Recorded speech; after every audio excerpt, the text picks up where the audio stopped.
Pessoal, vamos então a mais uma aula. Na última aula nós falamos sobre as propriedades gerais de simetria associado às leis de conservação, né? E terminamos a aula falando sobre a operação de paridade. Hoje nós vamos começar explorando um pouquinho mais esse conceito, falando sobre a função de onda e a paridade, né? Então, como vocês já devem ter visto no primeiro capítulo, a função de onda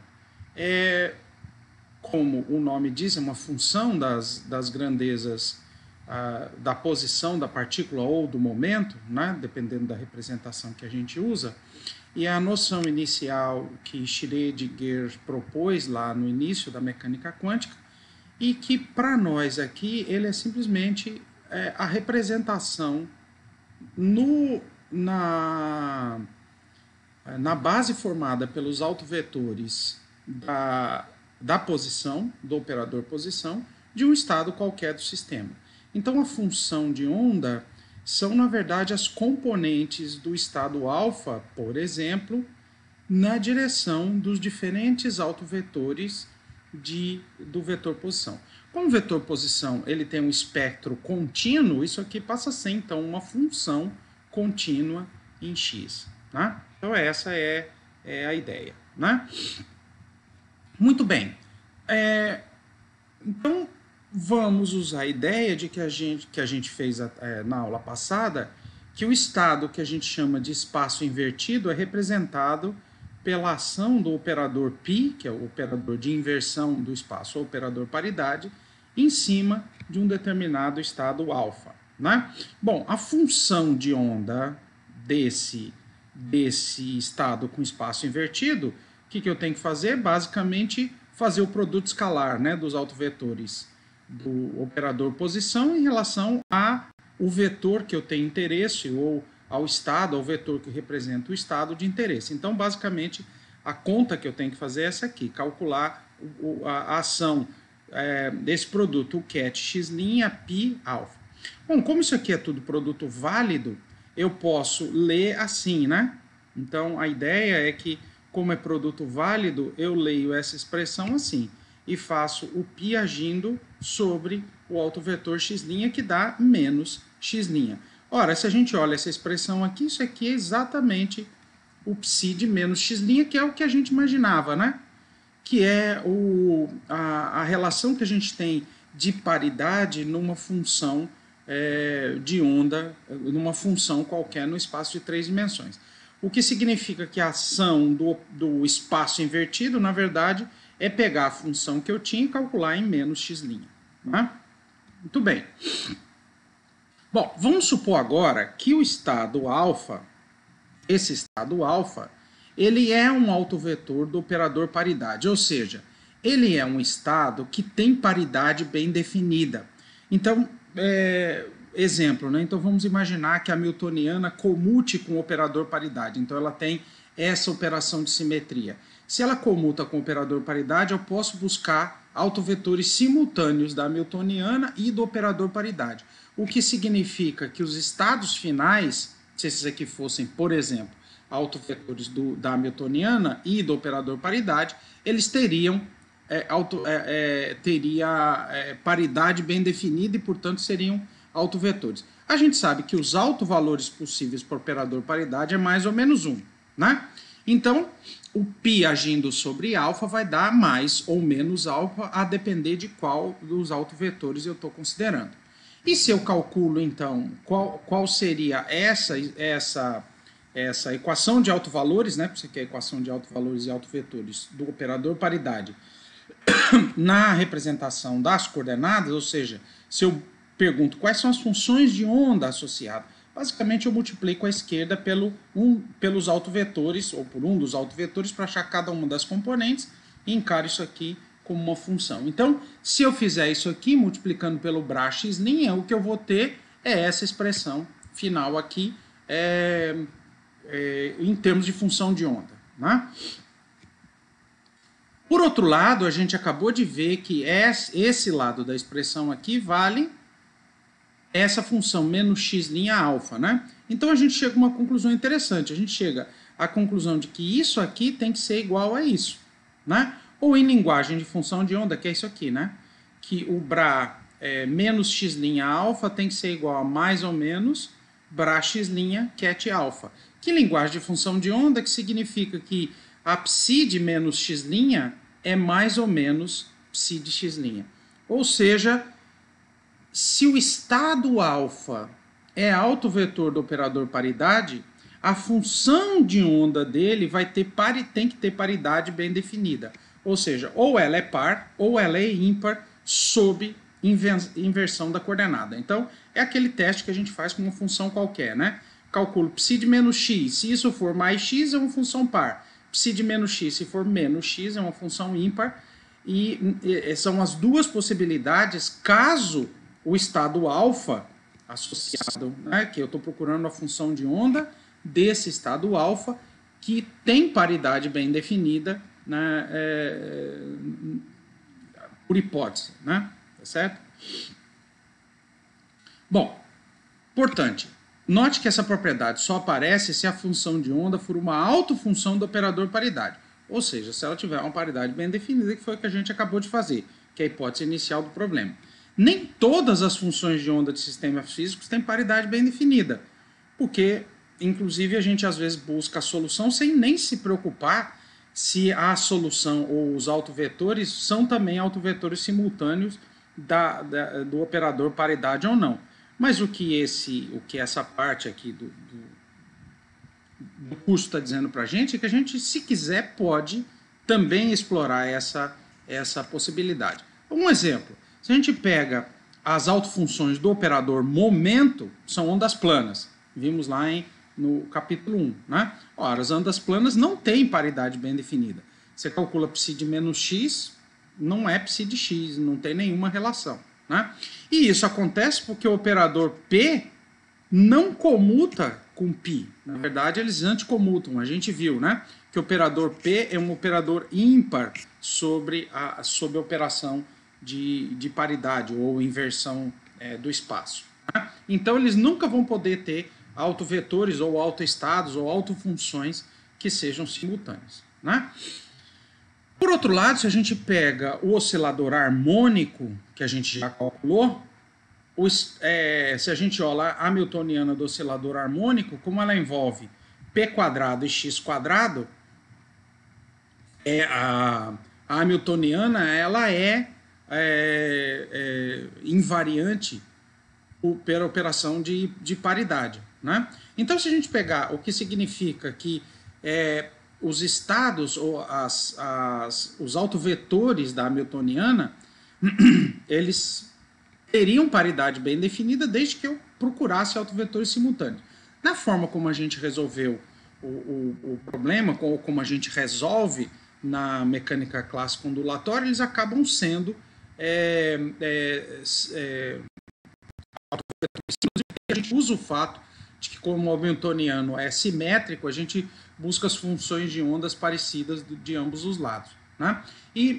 Mas a gente poderia ver, por exemplo, o estado fundamental do oscilador harmônico, ele é basicamente uma gaussiana. Então é alguma coisa dependente de x exponencial de x². Né? Então, se eu trocar x por menos x, eu não tenho nenhuma alteração da função de onda. O primeiro estado excitado é obtido, nos capítulos anteriores a gente estudou, através da ação do operador criação, né, em cima do estado fundamental. Né? Se a gente lembrar, o operador criação ele é uma combinação dos operadores x e p. Né? E os dois operadores, x menos ipy, e tem umas constantes que eu não me lembro. Né? Mas se a gente trocar x por menos x e p por menos p, então esse operador aqui ele troca de sinal também. Né? Então significa que, como o primeiro estado excitado é obtido da ação desse operador para cá, se eu calcular a paridade desse estado vai ser ímpar. Né? Então, e assim vai, né? O segundo estado excitado é obtido por duas vezes, então como vai aparecer a da h ao quadrado, aí já é um estado par e assim por diante. Né? Então, a paridade do estado no oscilador harmônico, ele é alguma coisa do tipo -1 elevado a n, ou seja, n é o número de vezes que eu preciso aplicar o operador a adaga em cima do estado fundamental para obter o estado n. Então, no oscilador harmônico eu tenho os diferentes estados dos sistemas alternam entre, começa com o estado par, ímpar, par, ímpar, par, ímpar, par, ímpar, mas todos têm paridade muito bem definida, né? Então, esses são dois exemplos. Os autovetores do momento angular orbital também têm paridade bem definida, ou a gente pode buscar soluções, porque o L comuta com π, né? Estou falando do momento angular orbital, mas o momento angular como um todo comuta, né? Então, tem um exercício interessante que eu vou colocar como exercício para vocês, mas está lá na página 255 do Sakurai, da edição que a gente está usando, né? Que é mostrar que as autofunções simultâneas de L2 e LZ têm paridade definida e determinar se elas são pares ou ímpares. Na verdade, tem uma relação muito bem definida envolvendo os números quânticos L e M, né, em função da paridade, se a função é par ou se era ímpar, né? Vou deixar para vocês fazerem esse aí, né? Muito bem, então vamos analisar com um pouco mais de detalhes o operador paridade e a hamiltoniana, que são, principalmente a hamiltoniana, normalmente quando a gente quer resolver, determinar o comportamento de um sistema físico, tipicamente a gente está falando de calcular quais são os diferentes estados possíveis e da energia do sistema. Então, normalmente envolve a hamiltoniana. 99,9% dos problemas físicos de interesse estão relacionados em calcular autovetores ou soluções da equação de autovalores para hamiltoniana.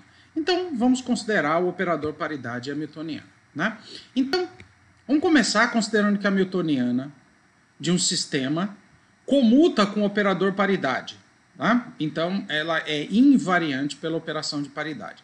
E que o espectro de autovalores é não degenerado. Então, exemplo, oscilador harmônico unidimensional.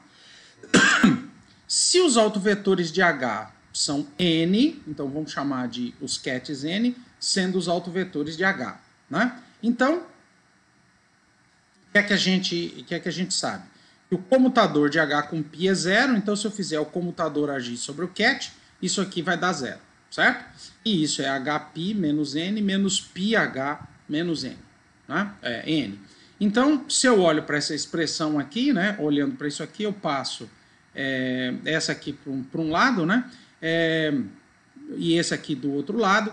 Então, H agindo em N dá EN, ENπ agindo no ket N, e do lado de cá eu tenho H, sobra esse lado aqui, que eu já coloquei os parênteses para a gente poder identificar direitinho.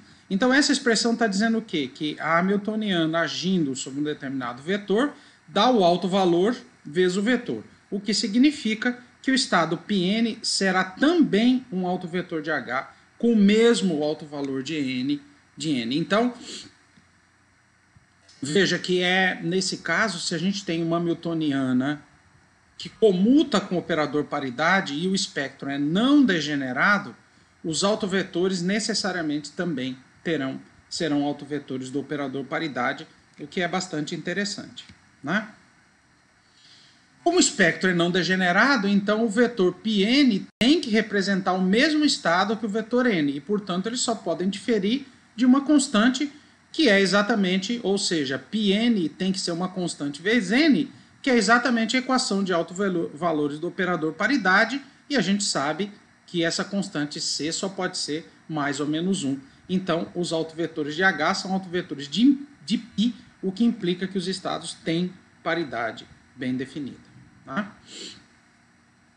Veja, uma coisa importante nessa discussão que a gente acabou de fazer é que a hipótese do espectro ser não degenerado é muito importante nessa discussão. Por exemplo, se a gente pega o átomo de hidrogênio, e o problema do átomo de hidrogênio é aquele problema que a gente resolve lá na mecânica clássica, na mecânica quântica ondulatória, né? Nós sabemos que a energia, a solução do problema, na verdade, os estados são autovetores simultâneos, são autofunções simultâneas da hamiltoniana, do L2 e do LZ, né? E a energia só depende do número quântico principal, então tem uma degenerescência que a gente chama de degenerescência acidental, que vem do formato do potencial, né? A degenerescência pela operação de simetria é a degenerescência que a gente tem em LZ e que é comum para todos os potenciais de campo central, a gente já viu isso no início desse capítulo, né? Os estados 2S e 2P, por exemplo, têm a mesma energia, né? E a hamiltoniana lá é invariante pela operação de paridade, né? Se a gente pegar a hamiltoniana, se eu fizer uma troca de x por menos x, dá a mesma coisa, né? Por quê? Porque a energia cinética é P ao quadrado e o potencial só depende da distância ao centro de força. Então, se eu troco x por menos x, y por menos y, z por menos z, a distância não muda, só depende do vetor r, né? Que é a distância ao centro de força, então a hamiltoniana é invariante pela operação de paridade. Então, se eu fizer uma combinação linear, por exemplo, de um estado 2P com um estado 2S, também é um autovetor da hamiltoniana. Também vai ter valor bem definido da energia, porque eu estou combinando dois autovetores dentro do espectro degenerado que tem o mesmo valor de energia, né? Então, para n igual a 2, eu tenho 4 estados, considerando L, HL2 e LZ, a gente sabe que tem mais o spin, né? Que incluiria mais duas possibilidades para cada um, mas se a gente considera os 3 números quânticos, o número quântico principal, o L, que é associado ao L2, e o M, que é associado ao LZ, eu tenho 4 possíveis estados, que é o estado 2S e os 3 estados 2P, todos eles têm a mesma energia. Se eu pegar qualquer 2 deles e fizer uma combinação linear, como esses 4 têm a mesma energia, esse estado também vai ter a mesma energia. Porém, nesse caso, como eu estou combinando estados com L diferente, né? Veja, eu estou combinando um estado que tem L igual a 1, que é o estado P, com o estado L igual a 0. Aí, esse estado é formado pela combinação linear, ele não tem paridade bem definida. Se eu usasse somente estados 2P, tudo bem, né? Porque estaria dentro daquelas operações associado que a gente viu, que é a questão do operador de rotação, que acopla estados com o mesmo valor de L, nesse caso, né? Então, esse é um exemplo, é um contra-exemplo, digamos assim, né? Outro caso interessante, o operador momento. O momento anticomuta com o operador paridade, a gente já viu, e os autovetores do momento não são autovetores do operador paridade. No entanto, o momento comuta com a hamiltoniana da partícula livre. Então, por exemplo, se eu pegar partícula livre, P2 sobre 2m.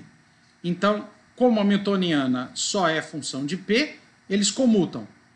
E se eu olhar para a hamiltoniana, que é P2 sobre 2m, ela também comuta com o operador paridade. Ela é invariante pela operação de paridade. O que significa, então, que como H da partícula livre comuta com o operador paridade, se eu pensar no H e no operador paridade, os autovetores teriam paridade bem definida, né? Então, como é que fica isso? O momento não comuta com o operador paridade, mas a hamiltoniana comuta. Então, eu poderia construir soluções da hamiltoniana da partícula livre com paridade bem definida? Sim. Sim, porque eles comutam, né? Então, aqui não há nenhuma incompatibilidade, porque a gente sabe que, para um dado valor de energia, o autovetor P e menos P, então se eu encarar P como número quântico, como a energia só depende de P2 sobre 2m, os estados P e menos P têm a mesma energia, então tem um espectro degenerado, né? Então, que é o caso parecido. E a gente pode construir combinações então lineares do tipo P mais ou menos P, que continua tendo a mesma energia e que agora tem paridade bem definida. Se eu olhar, se eu trocar P por menos P, a depender se o sinal é mais ou menos aqui, eu vou ter ou um estado par ou um estado ímpar. Por outro lado, essas soluções, que são combinações lineares dos kets P e menos P, sendo que o ket P e menos P são autovetores do momento, eles não têm momento bem definido. Não é se eu aplicar P aqui, você vai ver que eu não repito a função de onda. Porque aqui vai dar P e aqui vai dar menos P, né? Então, eu não repito a função de onda. Se eu parto, eu não repito o estado. Então, se eu parto do estado P mais menos P, eu chego no estado P menos P. Então, eles não têm momento bem definido, porém paridade bem definida. Isso é interessante, porque em linguagem de função de onda, significa que a gente tem dois conjuntos possíveis de soluções para a energia da partícula livre. Uma que seria funções de onda do tipo exponencial de menos IP escalar x, que são ondas planas, né? E que tem valor bem definido de energia e momento. E um outro conjunto que seria fazer combinações lineares de P com menos P, né? Ou seja, combinação linear de E elevado a IP escalar x com E elevado a menos IP escalar x, que dá coisas do tipo cosseno e seno de P escalar x sobre H cortado. Que agora não vai ter momento bem definido, mas passam a ter paridade bem definida e são também soluções possíveis para a newtoniana do problema com o mesmo valor de energia aqui de cima. Então a gente tem duas possíveis soluções, né? E para quem fez o curso de mecânica clássica, mecânica quântica ondulatória, lá no comecinho, né, tipicamente lá no Heisenberg-Hessing, quando a gente resolve o problema da partícula livre num poço, por exemplo, um poço potencial infinito, potencial zero. Não sei se vocês se lembram, por que a gente não escolhe soluções, o poço é simétrico, né? Por que a gente não escolhe soluções desse tipo? Poderia, mas é muito mais fácil escolher lá soluções desse tipo, porque a gente usa o fato de que, como o potencial é simétrico, a newtoniana é invariante por operação de paridade, nós estamos buscando soluções que tenham energia bem definida, ou seja, sejam autovetores do hamiltoniano e do operador paridade, ou seja, tenham paridades bem definidas, inclusive fica mais fácil da gente resolver, e a gente descobre que tem estados pares, ímpares, alternados e assim por diante, né? Muito bem. Vamos pegar um exemplo importante aqui, que é o exemplo do duplo poço de potencial simétrico. Então, seria um poço de potencial desse tipo, né? Então, nas paredes externas aqui do poço, o potencial vai para o infinito, o que significa que a função de onda tem que ser limitada dentro dessa região do espaço, e aqui no meio eu tenho como se fosse uma barreira de potencial, né? Aqui já tem um desenho aproximado de como é que é a solução do estado fundamental, que teria mais ou menos essa cara, né? O estado fundamental do sistema ele é simétrico e o primeiro estado citado ele é antissimétrico, né? Então, se a gente for lá e resolver, eu vou ter o primeiro estado, ele tem essa propriedade, ele é simétrico em relação, se eu defino o potencial simétrico em relação ao eixo Y, né? Aqui é o eixo X, aqui é o eixo do potencial. Esse aqui seria o estado fundamental e esse é o primeiro estado excitado. E como é que a gente resolve basicamente esse problema? Do mesmo jeito que a gente faz lá, define três regiões aqui, né? Uma região daqui até aqui, uma região daqui até aqui, outra região daqui até aqui, escreve as funções de onda. Aqui tipicamente eu tenho coisa do tipo partícula livre, né? Exponencial de E elevado ou cosseno, seno, né? Nessa região aqui eu tenho exponenciais decrescentes, né? De um lado e crescente do outro, né? Por causa do formato potencial, né? E aí, se a gente faz essas combinações, a gente determina a continuidade da função de onda, exige que a função de onda seja zero aqui, porque eu não tenho partícula do lado de cá, então quando vai chegando na parede da caixa, a função de onda tem que zerar, né? E se eu coloco as condições de contorno de zero nas paredes e continuidade nessas duas interfaces, eu obtenho então a classe de soluções, né? Então, basicamente, o que a gente obtém é combinações de senos e cossenos nessas regiões que a gente chama de regiões permitidas classicamente, né? Dado um determinado valor de energia, tem que ser maior do que zero, nesse caso sempre, né? E nessa região proibida classicamente, ou seja, eu posso ter a partícula nessa região, eu tenho basicamente senos e cossenos hiperbólicos, né? Então, essa o resumo, né? Pronto, tá tudo dito aí. Mas, enfim, Então, aquela lá é a solução e nós não vamos nos preocupar muito com a cara de como é que são essas funções, qual é a exata combinação de seno e cosseno hiperbólico, não. Nós vamos simplesmente chamar esse estado de S, de simétrico, e esse de A, de antissimétrico. Né? E nós vamos construir dois novos estados, que eu vou chamar de ket D e ket E, já a gente vai entender por quê, e que são combinações lineares dos estados simétrico e antissimétrico. Essa aqui é uma combinação do simétrico mais antissimétrico e esse simétrico menos antissimétrico. Então, no primeiro caso, eu basicamente estou somando esse estado com esse. E no segundo caso, eu estou fazendo esse estado menos esse. Né? Então, quando eu somo esse estado com esse, o que é que vai acontecer? Se eu olhar para a metade esquerda, a função de onda do estado antissimétrico aqui é negativo. Então, o que ele vai fazer? Na hora que eu somar, esse lado vai diminuir. E esse lado de cá, como é positivo, esse lado vai aumentar. Então, o que eu vou ter nesse caso aqui? Esse novo estado que eu construí, ele na verdade tem uma função de onda que é maior do lado de cá e menor do lado de cá. Como o módulo ao quadrado da função de onda é a probabilidade de encontrar partícula, significa que eu tenho uma probabilidade maior de encontrar partícula deste lado do que deste lado. Então, por isso, esse estado é D, porque ele chama estado à direita. Né? Eu estou localizando a partícula à direita do poço. E aqui é o contrário, né? Quando eu faço o estado simétrico menos o estado antissimétrico, é o contrário. Esse lado agora é que diminui e esse lado é que aumenta, então eu tenho o estado que a gente chama o estado à esquerda. Né? Então eu posso concentrar a função de onda ou à direita do duplo poço ou à esquerda do duplo poço, por isso o nome D e E. Tá? Bom, primeira coisa importante, os estados D e E não são autoestados da Hamiltoniana e nem do operador paridade. Né? Por quê? Por que é que eles não são? Porque o estado simétrico é o estado fundamental e o estado antissimétrico é o primeiro estado excitado, eles têm energias diferentes. Então eu estou fazendo uma mistura de estados, eu estou dizendo, a minha partícula, vamos dizer que ela está mais concentrada do lado direito, então ela poderia ser representada por uma função desse tipo. Não é um autoestado da Hamiltoniana nem do operador paridade. Esse estado não tem paridade bem definida. Cada um deles, o S e o A, tem paridade bem definida. Mas como eu estou escrevendo uma combinação linear deles dois, o estado final, D e E, não tem nenhuma propriedade, nem em relação à Hamiltoniana, nem ao operador paridade.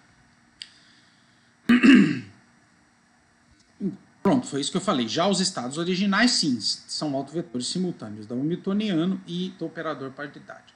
Então, mas é interessante porque vamos imaginar isso, imagina que eu coloquei no instante inicial a partícula do lado direito. Então, o que é que vai acontecer à medida que o tempo passa? Então, explorando um pouco as questões de paridade, veja que interessante.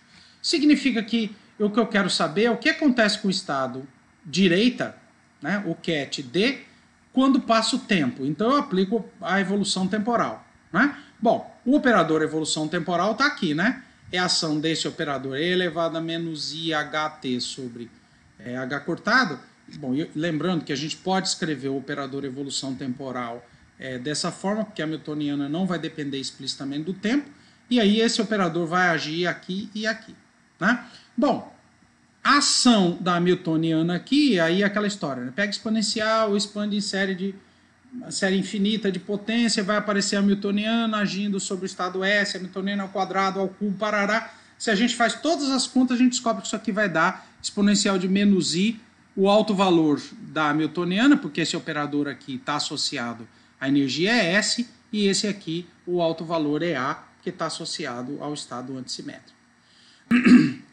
Vou colocar em evidência a energia do estado simétrico, que é do estado fundamental. Então, a gente obtém, ao final, esse tipo de coisa. Então, veja que uma coisa interessante, que se eu coloco a partícula inicialmente à direita, à medida que o tempo passa, vai existir uma probabilidade dele estar à esquerda, né? Por quê?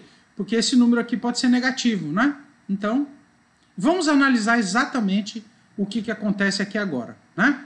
Então, quando a diferença de energia, ou seja, quando esse termo aqui, quando o argumento aqui da exponencial for um múltiplo par de 2π, ou seja, for 2nπ, o que é que vai acontecer? Isso aqui vai ficar exponencial de menos i 2nπ sobre 2. Tá? E isso, π sobre 2n, π sobre 2, que é mais 1, né? Opa, peraí.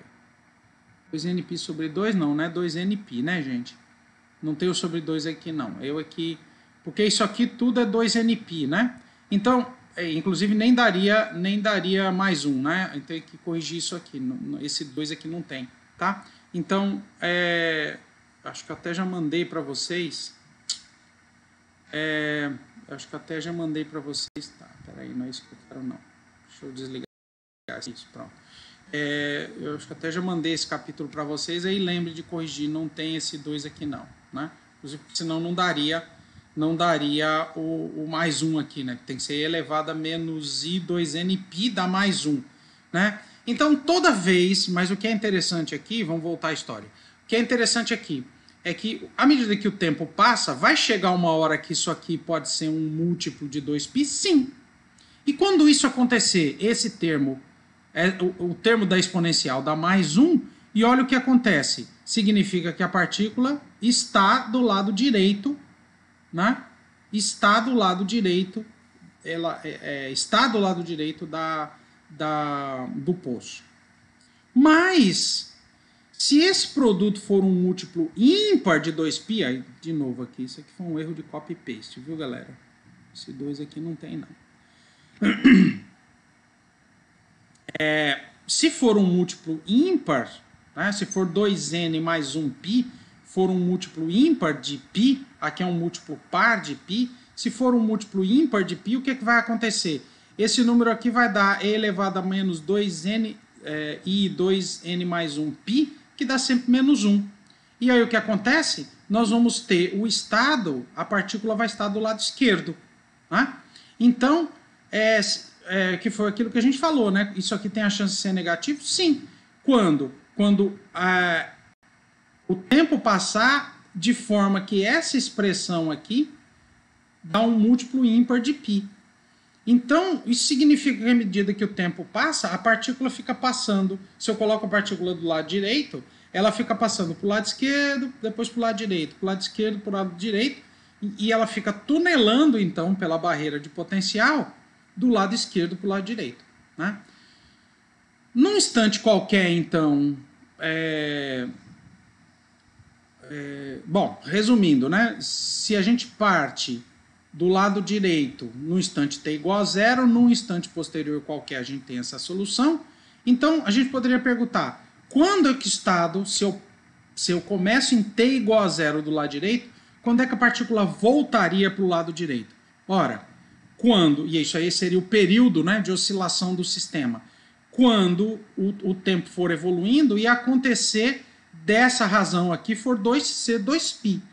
Que seria o primeiro múltiplo par possível para π, né? Quando for 2π. Quando t igual a 0, essa expressão aqui é 0, a próxima vez que esse termo aqui daria mais 1 é quando o tempo passa e isso aqui fica igual a 2π. O que significa que, e nesse caso aqui seria o período do sistema, o que significa que a diferença de energia do estado antissimétrico para o estado simétrico define o período de oscilação.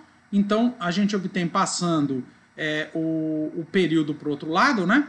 2π sobre o período é ômega, né? Então, isso aqui seria a frequência de oscilação que a partícula oscilaria, então, partindo do lado direito, é a frequência que ela oscilaria do lado direito para o lado esquerdo, do lado direito para o lado esquerdo, vai depender, então, da diferença de energia e a constante de Planck. Isso é uma propriedade interessante que a gente tira. Veja que a gente não precisou utilizar aqui o formato específico para a função de onda do sistema. Bastou a gente usar o fato de que a hamiltoniana era invariante pela operação de paridade e que eu tenho um estado simétrico, um estado antissimétrico e assim por diante, na ordem de primeiro estado. O estado fundamental, o estado excitado e assim por diante. Né? E a gente já obtém esse resultado interessante. Né? Muito bem, vamos imaginar agora que a gente, então, veja, a frequência de oscilação depende da diferença de energia. E se a gente aí voltar, agora sim, lá na mecânica quântica da graduação, quando a gente calculou a energia de um poço finito, por exemplo, a gente descobre que a diferença de energia do estado fundamental para o estado excitado depende, ou os valores das energias dos diferentes estados, depende da altura da barreira. Então, vamos imaginar agora que eu faço a barreira central crescer, crescer, crescer, e ela passa a ser infinitamente alta, né?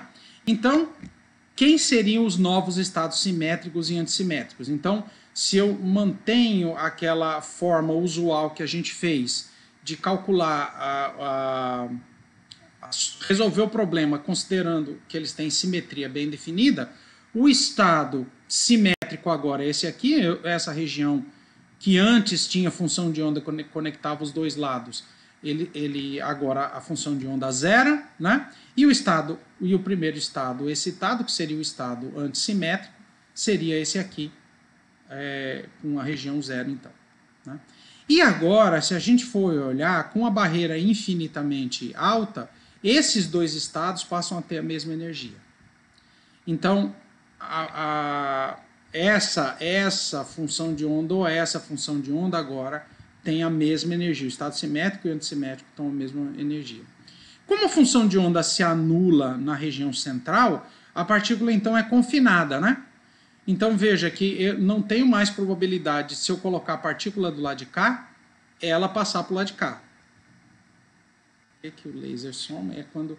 Se eu colocar a partícula para o lado de cá, ela não tem mais a possibilidade de partir para o lado de cá. Por que antes tinha? Porque como existia função de onda nessa região, existia sempre uma probabilidade de eu colocar a partícula aqui e encontrá-la do lado de cá, né? Mesma coisa se eu colocasse do lado de cá. Por isso que a gente pôde, inclusive, fazer essa discussão anterior. Aqui, agora, a função de onda se anula, né? Então, a partícula é confinada numa das duas regiões.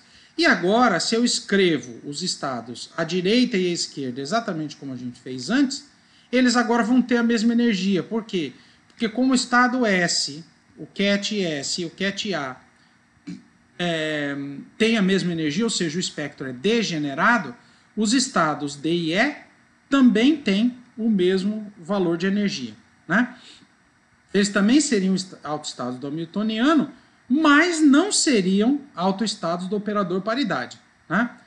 Porque então seria uma segunda forma de resolver o problema, que é considerando somente a localização da partícula e não o fato de que a hamiltoniana ela é simétrica em relação ao eixo x, né? Se eu troco x por menos x, a hamiltoniana é simétrica, né? Então eu não estou procurando soluções em termos do autovetor paridade. Tá? Bom, como a função de onda é nula, então a partícula é confinada e uma vez que a gente coloque ela no estado D, ela vai ficar no estado D o tempo todo. Se eu coloco no estado E, ela vai ficar no estado E o tempo todo. Então, apesar da hamiltoniana do sistema ser simétrica, os estados D e E não são. Mas por que não há problema?